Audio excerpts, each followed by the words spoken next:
नमस्कार, स्वागत है आप सभी का डीडी न्यूज के इस खास राजनीति, मनोरंजन, देश, दुनिया, खेल और व्यापार जगत की सभी बड़ी खबरों को एक्सप्रेस यानी बिल्कुल फटाफट अंदाज में। मैं हूं शहला निगार। आइए खबरों को देखते हैं तेज रफ्तार के साथ। केंद्रीय गृह एवं सहकारिता मंत्री अमित शाह 2 दिवसीय उत्तराखंड के दौरे पर हैं। अमित शाह हरिद्वार में सहकारिता विभाग की विभिन्न योजनाओं की समीक्षा व उद्घाटन करेंगे। अमित शाह ऋषिकुल मैदान में उत्तराखंड की बहुउद्देशीय सहकारी समितियों के पूर्ण कंप्यूटरीकरण समेत विभिन्न कार्यों का शुभारंभ करेंगे। केंद्रीय गृह मंत्री अमित शाह गुरुकुल कांगड़ी विश्वविद्यालय का दीक्षांत समारोह और पतंजलि विश्वविद्यालय का उद्घाटन समारोह में भी शामिल होंगे। दौरे के मद्देनजर हरिद्वार में सुरक्षा के पुख्ता बंदोबस्त किए गए।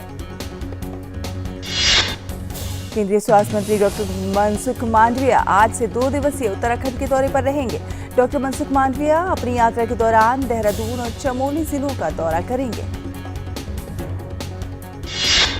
मांडविया आज चमोली जिले के गांव मलारी के ग्रामीणों और जनप्रतिनिधियों से वाइब्रेंट विलेज कार्यक्रम के तहत विभिन्न मुद्दों पर चर्चा करेंगे।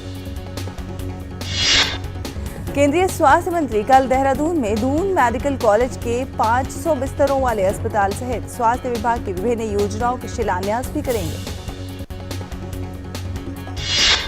देश में कोविड के बाद बढ़ते हार्ट अटैक के मामलों को लेकर केंद्र सरकार गंभीर। दिल का दौरा पड़ने से होने वाली मौत और कोविड के बीच संबंध का आकलन करने के लिए भारतीय चिकित्सा अनुसंधान परिषद कर रहा है एक अध्ययन।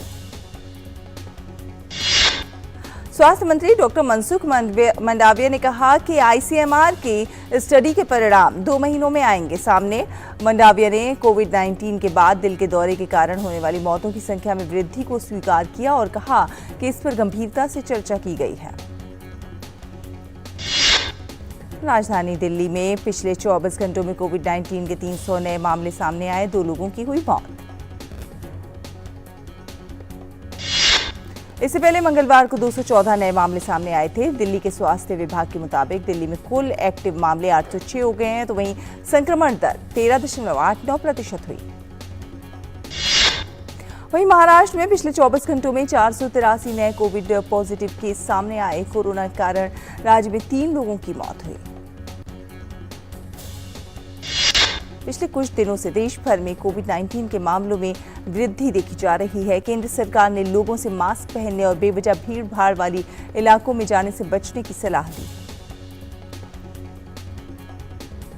कांग्रेस नेता राहुल गांधी की वीर सावरकर पर की गई टिप्पणी से महाराष्ट्र में सियासी पारा चढ़ गया है। बीजेपी शिवसेना की आज से पूरे राज्य में सावरकर गौरव यात्रा है।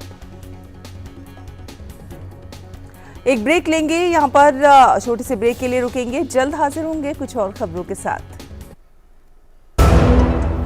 शुरू करो, डालो बुनियाद, घर महल नजर आएगा। वंडर लाइए, वंडर अपनाइए, फर्क नजर आएगा। वंडर सीमेंट, फर्क नजर आएगा।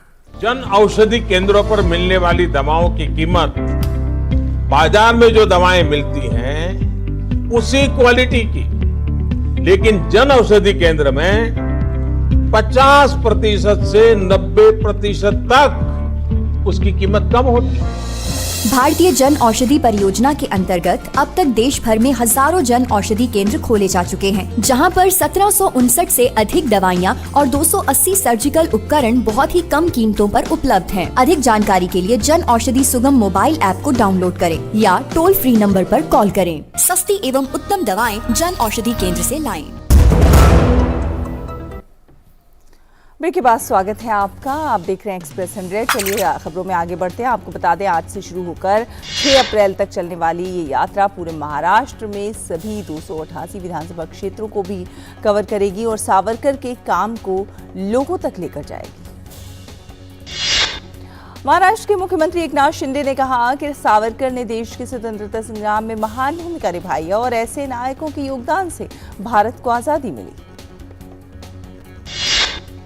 भारत की G20 अध्यक्षता के तहत गुजरात के गांधीनगर में आज से G20 आपदा प्रबंधन कार्य समूह की पहली बैठक की होगी शुरुआत।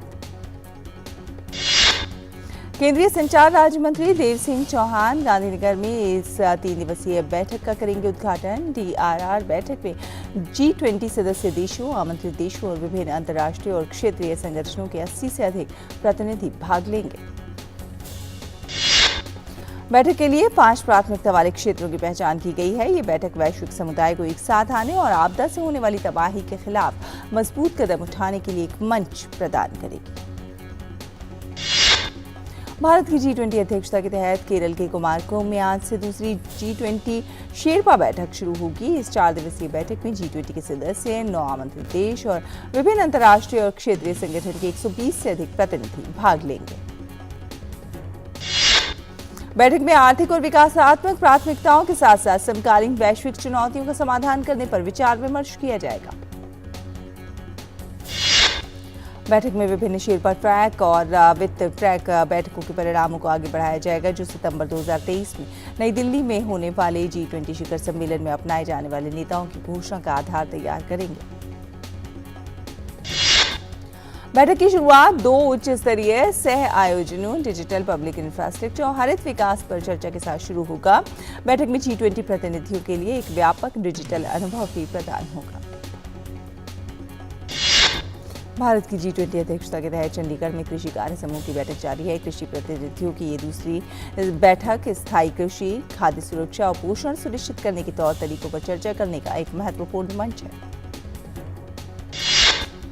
31 मार्च तक आयोजित इस बैठक में सदस्य देश विज्ञप्ति का मसौदा तैयार करने पर अपना ध्यान केंद्रित करेंगे, जो 4 विषयगत क्षेत्रों की जरूरतों को पूरा करने और समस्याओं को हल करने से संबंधित होगा।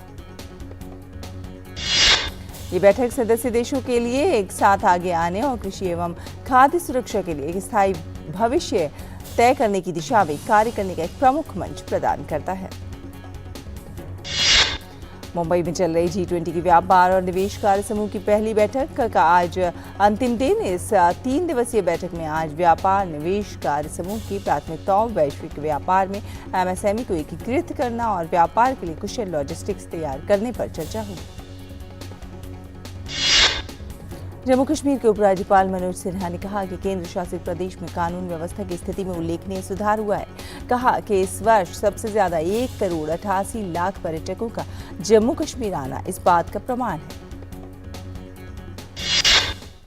भारतीय तटरक्षक ने आंध्र प्रदेश के काकीनाडा में क्षेत्रीय खोज और बचाव अभ्यास का आयोजन किया। इस अभ्यास का उद्देश्य एक वास्तविक समकालीन समुद्र आपदा परिदृश्य जैसी कृत्रिम स्थिति तैयार करना एवं खोज, बचाव और संगठन की कार्य पद्धतियों को उजागर करना था।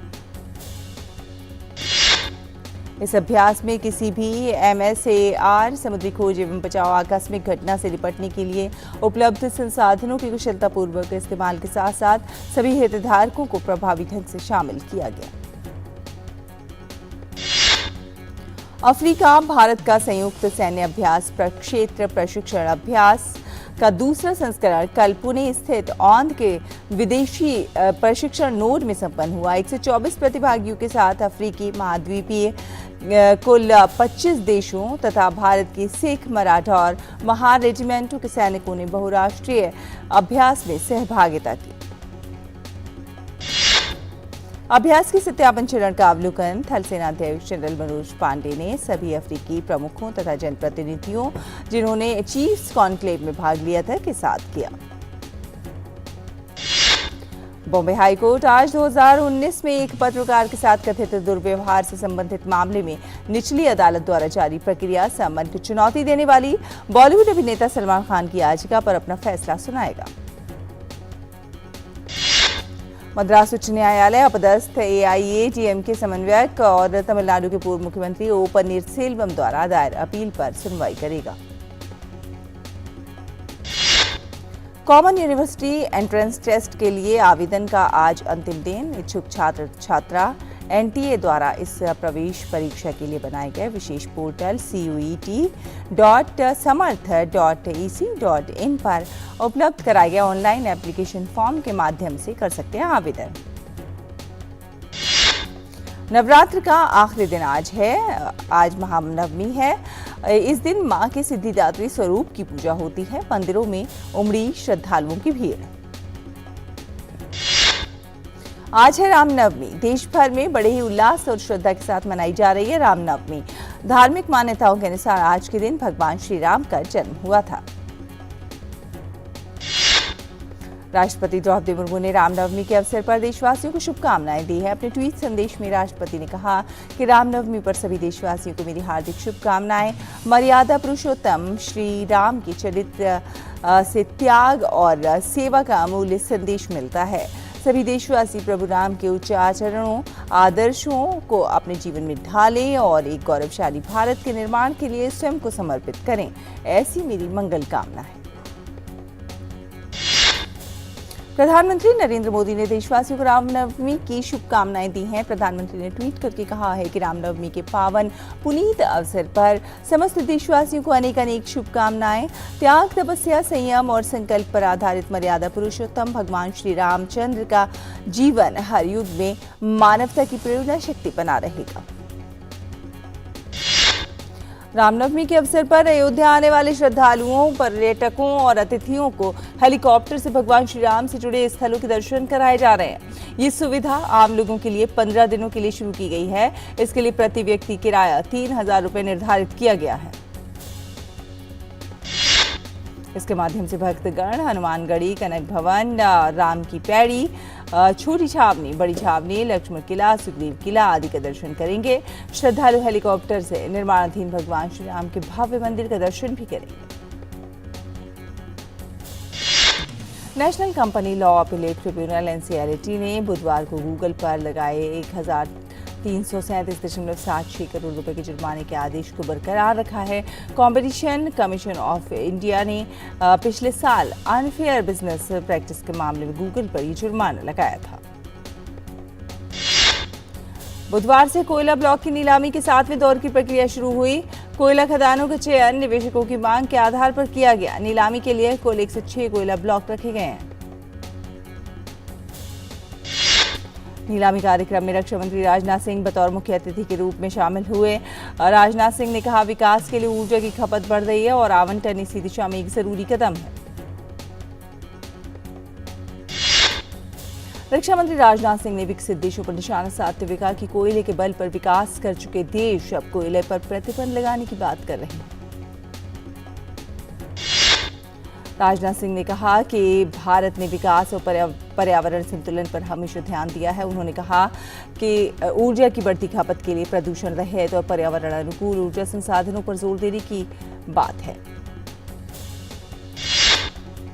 केंद्रीय कोयला खनन एवं संसदीय मामलों के मंत्री प्रहलाद जोशी ने कार्यक्रम की अध्यक्षता करते हुए कहा कि सरकार कोयला उत्पादन के लिए प्रोत्साहन कर रही है। साथ साथ उन्होंने कहा कि देश 2025-26 तक कोयला का निर्यातक बन जाएगा। सरकार ने अरहर दाल की कीमतों को नियंत्रण में रखने के लिए मिलों, व्यापारियों और आयातकों द्वारा दालों के भंडार की निगरानी के प्रयास तेज कर दिए हैं। उपभोक्ता मामलों के विभाग के सचिव रोहित कुमार सिंह ने प्रमुख दाल आयातकों को ये सुनिश्चित करने का निर्देश दिया है कि वो उनके पास उपलब्ध समूचे भंडार की नियमित रूप से घोषणा करें। सेबी ने बाजार व्यवस्था एवं कंपनी संचालन को और बेहतर बनाने के लिए कई प्रस्तावों को मंजूरी दी है। सेबी ने जिन प्रस्तावों को मंजूरी दी है उनमें लोगों के सूचीबद्ध कंपनियों के निदेशक मंडल में स्थायी रूप से बने रहने की परंपरा को समाप्त करने तथा शेयर ब्रोकरों की धोखाधड़ी पर लगाम लगाने को लेकर नियम शामिल है।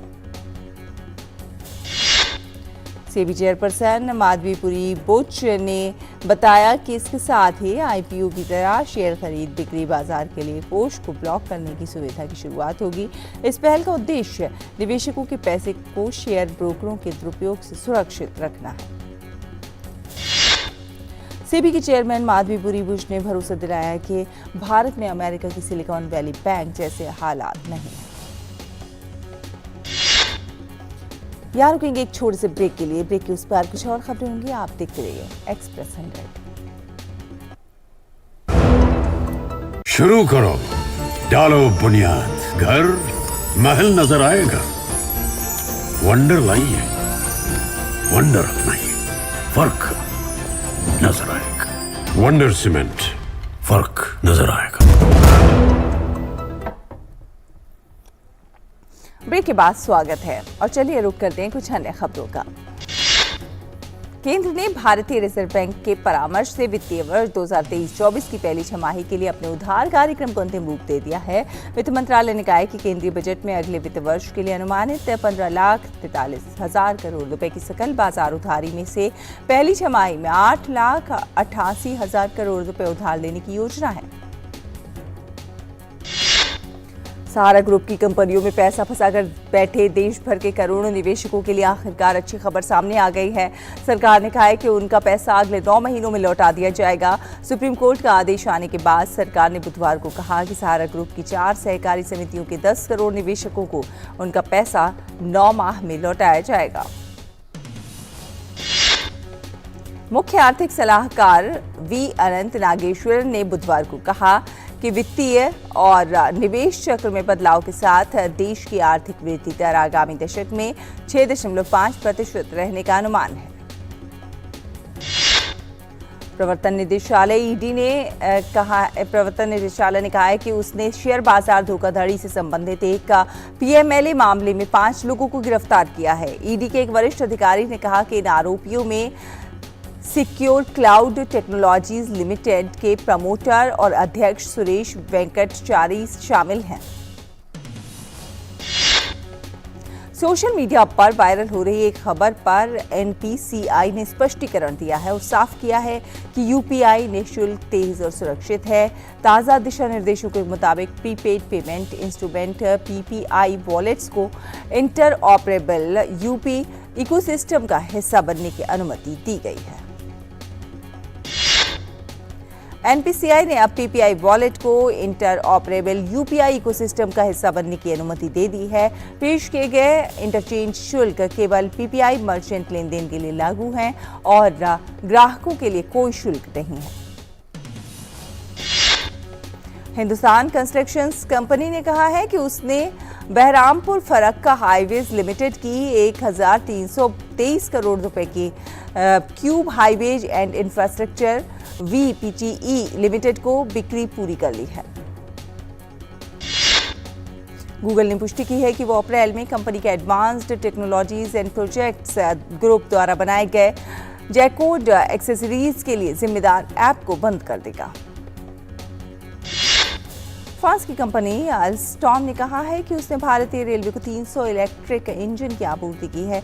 इससे रेलवे की भारी मालगाड़ियों की गति को बढ़ाने में मदद मिली है। अल्स्टॉम 3.5 अरब यूरो के अपने अनुबंध के तहत माल ढुलाई सेवा के लिए 12,000 HP यानी कि 9 मेगावाट के 800 उच्च शक्ति वाले डबल सेशन इंजन की आपूर्ति कर रही है। श्रीलंका की बिजली और सौर ऊर्जा मंत्री कंचना विजयसेकरा ने बुधवार को कहा कि देश में शुक्रवार आधी रात से ईंधन के दाम कम हो जाएंगे। समाचार एजेंसी शिन्हुआ की रिपोर्ट के अनुसार 92 ऑक्टेन पेट्रोल की कीमत 60 LKR से घटकर 340 LKR प्रति लीटर हो जाएगी। पोप फ्रांसिस को सांस लेने में दिक्कत होने के कारण अस्पताल में भर्ती कराया गया है। वेटिकन के प्रवक्ता माटेओ ब्रूनी ने कहा है कि पोप फ्रांसिस ने हाल के दिनों में सांस लेने में तकलीफ की शिकायत की थी, जिसके बाद उन्हें चिकित्सीय जांच के लिए पॉलिनिक्लोन ए जेमेली ले जाया गया। वेटिकन प्रवक्ता के अनुसार कुछ दिनों के लिए पोप फ्रांसिस को अस्पताल में चिकित्सा उपचार की आवश्यकता होगी। अमेरिकी राष्ट्रपति जो बाइडेन और अर्जेंटीना के राष्ट्रपति ने पोप फ्रांसिस के जल्द स्वस्थ होने की कामना की। अंतर्राष्ट्रीय परमाणु ऊर्जा एजेंसी के महानिदेशक राफेल ग्रॉजी ने जापोरिजिया परमाणु संयंत्र का दौरा किया। राफेल ग्रॉजी ने परमाणु संयंत्र की सुरक्षा स्थिति पर चिंता जताई। राफेल ग्रॉसी ने कहा कि यूक्रेन के इस परमाणु संयंत्र को सुरक्षित रखने की काफी आवश्यकता है। आपको बता दें, यूक्रेन में स्थित रूसी सेना द्वारा जापोरिजिया परमाणु ऊर्जा संयंत्र को अपने नियंत्रण में लेने के बाद दोनों देशों की तरफ से लगातार गोलीबारी की जा रही है।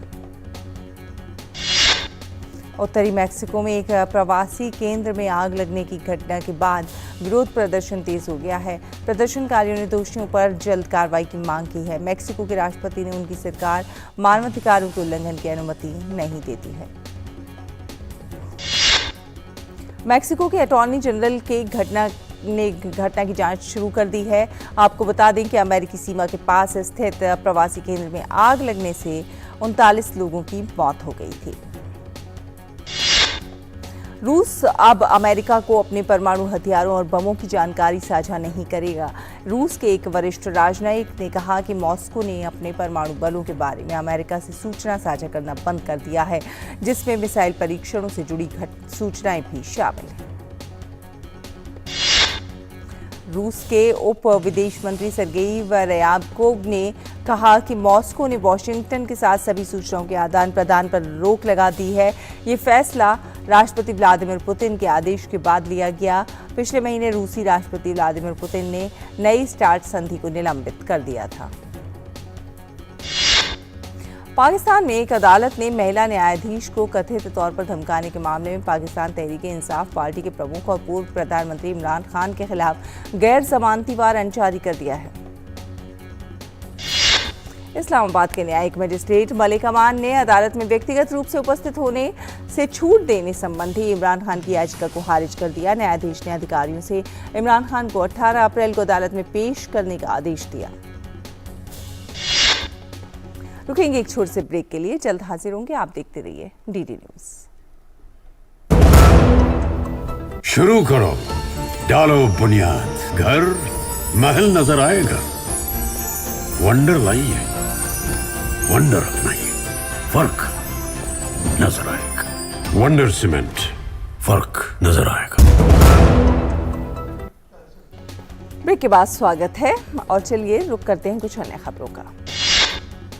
किंग चार्ल्स तृतीय सम्राट के रूप में अपनी पहली विदेशी यात्रा के लिए जर्मनी पहुंचे, जहां उनका भव्य स्वागत हुआ। इसके बाद वो बर्लिन के ब्रैंडेनबर्ग गेट गए, जहां जर्मन राष्ट्रपति फ्रैंक वॉल्टर स्टेनमेयर ने चार्ल्स और कैमिला को पूरे सैन्य सम्मान के साथ अभिवादन किया। लातविया में नाटो सैन्य प्रशिक्षण अभ्यास का आयोजन किया जा रहा है। 20 मार्च से शुरू हुए सैन्य प्रशिक्षण अभ्यास में अमेरिका के साथ अल्बानिया, चेक गणराज्य, इटली, पोलैंड और स्पेन समेत 10 देश भाग ले रहे हैं। इस सैन्य अभ्यास का मकसद नाटो देशों के सशस्त्र बलों के बीच सहयोग में सुधार लाना है। इसमें की सेना ने अभ्यास में मध्य श्रेणी की रक्षा प्रणाली को प्रदर्शित किया। अमेरिका और ईरान के बीच विवाद बढ़ता जा रहा है। ईरान के विदेश मंत्री ने कहा कि अमेरिका ने ईरान समर्थित सुरक्षा बलों पर आधारहीन आरोप लगाए हैं। सीरिया में अमेरिकी ठिकाने पर हुए एक ड्रोन हमले में एक अमेरिकी कॉन्ट्रैक्टर की मौत हो गई थी। अमेरिका ने अमेरिकी कॉन्ट्रैक्टर की मौत का आरोप ईरान पर लगाया था। अमेरिका ने ईरान को चेतावनी देते हुए कहा था कि वो अमेरिकी नागरिकों को बचाने के लिए कड़ी कार्रवाई करेंगे। चिली में इंसान में बर्ड फ्लू का पहला मामला सामने आया है। बर्ड फ्लू का मामला मिलने के बाद चिली सरकार अलर्ट हो गई है। चिली के स्वास्थ्य मंत्रालय ने कहा है कि एक 53 वर्ष के शख्स में बर्ड फ्लू की पुष्टि हुई है। मरीज में इन्फ्लुएंजा के लक्षण मिले हैं, लेकिन हालात स्थिर हैं।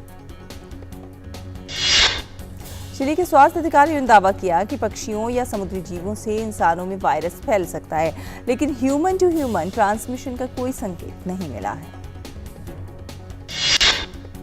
चीन की बढ़ती शक्ति पर निगरानी रखने और हिंद प्रशांत क्षेत्र में प्रभुत्व बढ़ाने के लिए अमेरिका ने वर्ष 2024 के लिए बजट में रक्षा विभाग के लिए $842 अरब का प्रस्ताव रखा है। अमेरिकी रक्षा मंत्री लॉयड जे ऑस्टिन ने बताया कि इससे हिंद प्रशांत क्षेत्र में प्रभुत्व को बढ़ाने के साथ ही सहयोगियों के साथ अमेरिका अपना सैन्य अभ्यास का दायरा बढ़ाएगा। अमेरिका का रक्षा बजट वित्तीय वर्ष 2023 के मुकाबले 3.2% अधिक है, जबकि अगर वर्ष 2022 से तुलना करें तो 13.4% अधिक है। रक्षा मंत्री ने कहा कि बजट हमारी राष्ट्रीय रक्षा रणनीति को आगे भी मूर्त रूप देने में मदद करेगा। ये 3 प्रमुख मुद्दों पर केंद्रित है। इसमें देश की सुरक्षा, नागरिकों की देखभाल और टीम वर्क की मदद से सफलता हासिल करना शामिल है। मैड्रिड मास्टर्स में भारतीय खिलाड़ियों ने अपने अभियान की शुरुआत जीत के साथ की है। महिला एकल के पहले मुकाबले में 2 बार की ओलंपिक पदक विजेता पीवी सिंधु ने स्विट्जरलैंड की जे स्टेडलमैन को हराकर राउंड ऑफ 16 में जगह पक्की कर ली है। पीवी सिंधु आज मैड्रिड मास्टर्स के महिला एकल के प्री क्वार्टर मैच में इंडोनेशिया की कुसुमा वरदानी के साथ भिड़ेंगी। मैड्रिड मास्टर्स के पुरुष एकल में भारत के किदाम्बी श्रीकांत और Sai Praneeth pre quarter final में आमने सामने होंगे। भारत की मालविका बंसोड भी आज मैड्रिड मास्टर्स में महिला एकल वर्ग में प्री क्वार्टर फाइनल मैच खेलेंगी। अंतिम 16 में मालविका स्पेन की कैरोलिना मरीन से भिड़ेंगी। मैड्रिड मास्टर्स के पुरुष युगल में आज भारत के एम.आर. अर्जुन और ध्रुव कपिला की जोड़ी प्री क्वार्टर फाइनल मैच में एक्शन में नजर आएगी। राउंड ऑफ 16 में भारतीय जोड़ी का सामना जापान की सुनतारो मिज़ाकी और हारुया निशिदा की जोड़ी के साथ होगा। हॉकी इंडिया ने घोषणा की है कि वो अपनी राज्य इकाइयों और हॉकी अकादमियों को 11,000 से अधिक हॉकी स्टिक और 3,300 से अधिक हॉकी गेंदों सहित अन्य हॉकी खेल सामग्री और महत्वपूर्ण सुरक्षा सामग्री वितरित करेगा। हॉकी इंडिया द्वारा ये पहल पूरे देश में हॉकी के विकास के लिए उठाया गया एक कदम है। हॉकी इंडिया के अध्यक्ष दिलीप तिर्की ने कहा कि इस पहल से देश में उभरते हुए हॉकी के खिलाड़ियों के लिए इस खेल को सुलभ बनाने में मदद मिलेगी। फुटबॉल की वैश्विक संचालन संस्था फीफा ने इंडोनेशिया से पुरुष अंडर 20 विश्व कप की मेजबानी का अधिकार छीन लिया है। फीफा ने बयान जारी करते हुए कहा कि फीफा ने कहा है कि फीफा ने मौजूदा परिस्थितियों के कारण फीफा अंडर 20 विश्व कप 2023 का मेजबानी के रूप में इंडोनेशिया को हटाने का फैसला किया। अफगानिस्तान के लेग स्पिनर राशिद खान ने आईसीसी रैंकिंग में शीर्ष स्थान हासिल किया। उन्होंने श्रीलंकाई स्पिनर वानिंदु हसिरंगा को पीछे छोड़ दिया। राशिद को ये रैंकिंग शारजाह में पाकिस्तान पर 2-1 से सीरीज जीत के बाद हासिल हुई है। अभिनेत्री दीपिका चिखलियान को 1987 में प्रसारित रामानंद सागर के पौराणिक सीरियल रामायण में सीता के किरदार के लिए हमेशा याद किया जाता है। उन्होंने इंस्टाग्राम पर एक वीडियो साझा किया है जिसमें उन्होंने भगवा रंग की साड़ी पहने और भगवान श्री राम की पूजा करते हुए देखा जा सकता है। हसीदो फसी और कमांडो 3 में अपनी भूमिकाओं के लिए जानी जाने वाली अभिनेत्री अदा शर्मा को सुदीप्त सेन द्वारा लिखित और निर्देशित आगामी फिल्म द केरला स्टोरी में लिया गया है। बॉलीवुड सुपरस्टार अजय देवगन जो इस समय अपनी आगामी निर्देशित फिल्म भोला की रिलीज की तैयारी में व्यस्त हैं, उन्होंने हाल ही में फिल्म में तब्बू को निर्देशित करने के अपने अनुभवों को साझा किया।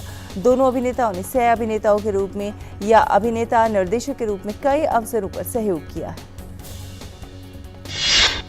अभिनेत्री कंगना रनौत जो अपनी पीरियड ड्रामा फिल्म इमरजेंसी के पोस्ट प्रोडक्शन में के काम में व्यस्त हैं, उन्होंने बुधवार को अपने सोशल मीडिया पर एक वीडियो साझा किया। उन्होंने कहा कि वो अपनी सुंदरता पर गर्व महसूस करती हैं और खुद के बारे में अच्छा महसूस करती हैं, लेकिन वो कभी भी घमंड के विचार की शिकार नहीं हुई जो फिल्मों की ग्लैमरस दुनिया में काफी स्वाभाविक रूप से आती है।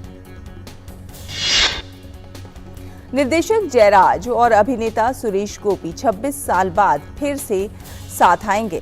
इन दोनों ने 1997 की हिट कलियाट्टम दी जिसमें शेक्सपियर की त्रासदी के बारे में दर्शाया गया था। दोनों ने एक राष्ट्रीय पुरस्कार भी जीता। दिग्गज अभिनेता मिथुन चक्रवर्ती अपने अभिनेता बेटे नमाशी चक्रवर्ती के साथ बैड बॉय के जनाबे अली नामक एक ट्रैक में स्क्रीन स्पेस साझा करते नजर आएंगे। स्टार रवि तेजा की आगामी फिल्म टाइगर नागेश्वर राव जिसमें अभिनेता अनुपम खेर भी हैं 20 अक्टूबर को रिलीज होगी। विज्ञापन और थिएटर के साथ शोबिज में अपना करियर शुरू करने वाली एक्ट्रेस चाहत बेग आदित्य राय कपूर और मृणाल ठाकुर अभिनीत फिल्म गुमराह से अभिनय की शुरुआत करने जा रही हैं। बॉलीवुड अभिनेत्री जैकलीन फर्नांडीज ने अमृतसर में फतेह का पहला शेड्यूल पूरा कर लिया है। फतेह अभिनेत्री की अगली फिल्म है। दिग्गज प्लेबैक सिंगर कुमार शानू के बेटे प्लेबैक सिंगर जान कुमार शानू ने कंपोजर सिंगर अर्को प्रावो मुखर्जी के साथ सुट्टा नामक ट्रैक के लिए कोलैबोरेट किया है। जान कुमार शानू ने कहा है कि इस सॉन्ग से उन्हें काफी कुछ सीखने को मिला है क्योंकि इस गाने ने उन्हें म्यूजिक की एक पूरी नई शैली से अवगत कराया। तो इसी के साथ एक्सप्रेस न्यूज में फिलहाल इतना ही। आगे आप देखेंगे आज का एजेंडा चंद्रशेखर जोशी के साथ। मुझे दीजिए अनुमति। नमस्कार।